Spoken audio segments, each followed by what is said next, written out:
hal-hal yang keseharian itu lebih prinsip ketimbang ide kita tentang hal-hal besar. Saya beri contoh, Allah itu Tuhan yang maha kuasa, yang menguasai alam raya ini.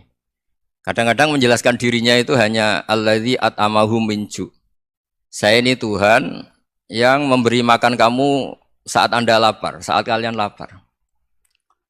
Jadi untuk beriman kepada Tuhan yang Maha Esa, kepada Allah, kamu yakin yang memberi makan kamu itu Tuhan. Apapun kecewanya Anda terhadap tetangga, terhadap negara, terhadap mertua, terhadap istri, itu kecewa Anda tidak akan mati. Tapi kalau tidak makan itu mati. Sehingga Allah mensifati dirinya kadang pakai keseharian. Alladzi at'amahum min ju'. Tuhan itu siapa? Yang memberi makan kamu ketika lapar. Tapi kamu untuk syukur itu nunggu punya istri cantik, neriman, gampang diatur, membolehkan poligami. Terus 4 istri itu neriman semua, loyal semua. Itu sombong betul. Mau syukur saja kok repotnya seperti itu. Jadi mau syukur ya ada makanan dimakan. Itu. Kalau ngantuk ya tidur. Ayatnya wa min ayatihi manamukum billaili wan nahar. Maksud ayat Allah itu tidur. Nah, keangkuhan-keangkuhan ini yang menjadikan kita itu jadi repot hidup. Wong untuk syukur kok nunggu tadi. Mertua baik, tetangga baik, istri baik. Apa saja di sekelilingnya harus baik. Nah, keinginan berlebihan ini menjadikan kita lupa ada hal-hal yang paling kita butuhkan, yaitu oksigen. Kita boleh nempat di buminya Allah. Alladzi ja'ala lakumul ardo firasya. Bumi kamu tempati enak. Coba kalau gempa. Apa artinya istri 4 cantik semua kalau pas digoyang apa? Gempa. Apa artinya kamu jabat? Entah apa saja jabatannya. Kalau bumi likuifaksi, habis kamu.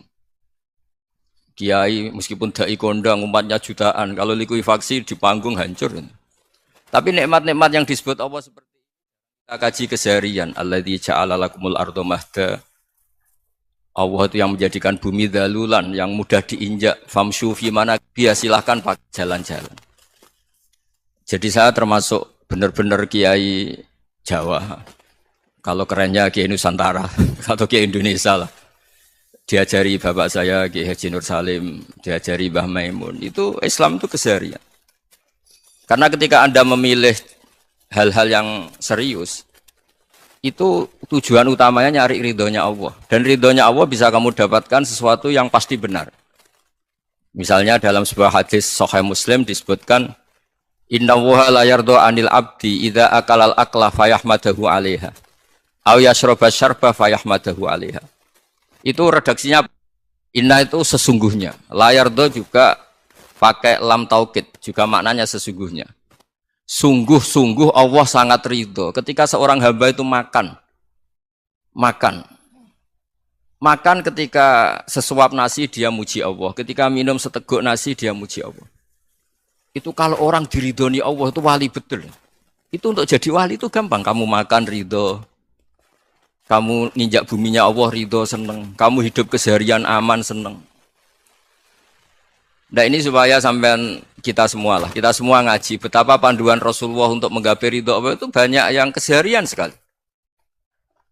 Saking kesehariannya banyak dalam hadis dan itu sahih. Nabi menyebut hal-hal yang keseharian. Hatta ma tas'alu fi imra'atika. Kamu punya uang kemudian istri kamu bisa makan itu ibadah. Bahkan sebagian ibadah itu dicontohkan Nabi yang akhirnya diprotes sahabat. Yaitu wafi buti ahadikum sodakoh. Kamu menggauli istri kamu itu ya sodakoh. Sampai sahabat bilang yang benar ya Rasulullah. Ayati ahaduna syahwatahu wa huwa lahu ajrun. Masa urusan biologis, urusan syahwat kemudian dia dapat pahala. Nabi menjawab, alaysa lawadu'aha fi haramin akana alaihi wisrun. Bagaimana kalau dia meletakkan ke yang tidak benar itu kan dosa. Nah, hal-hal seperti ini yang saya ingin teman-teman semua lah, semua. Saya juga agak ingin ngaji demi Anda juga agak ingin. Itu dosa sekali ngaji kok pesanan kelompok tertentu itu enggak boleh. Islam itu untuk semua. Jadi ya cuma karena di depan saya jenengan ya seakan-akan jenengan korbannya. Itu ada ilmunya dalam usul fikih itu. Jadi orang itu harus ngaji usul fikih. Nama yang disebut, mungkin Mas Sufyan masih ingat zaman ngaji usul fikih. Nama yang disebut itu tidak jaminan sebagai prioritas perintah. Jadi misalnya gini, kebetulan yang di depan Nabi itu Abu Dzar.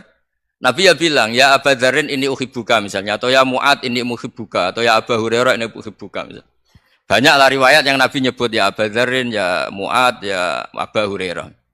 Kemudian misalnya Nabi meneruskan khitab, ini uhibbuka, saya mencintai kamu, fakul dubur sholatin, atau sebagian riwayat disebut fala tada'anna dubura kulli sholatin, Allahumma inni ala dzikrika wa syukrika wa husni ibadatik. Saya mencintai kamu, siapa saja, Mu'ad bisa, Budhar bisa, siapa. Saya mencintai kamu, mohon kalau habis sholat kamu jangan lupa wiridan Allahumma a'inni ala dzikrika wa syukrika wa husni ibadatik. Ya Allah, tolong kami permudah supaya mudah ingat engkau. Anda tidak bisa mentang-mentang, wong nama saya Parmin, nama saya Purnomo, itu yang diperintahkan Mu'ad misalnya. Jadi yang disebut satu, tapi khitab itu untuk siapa saja.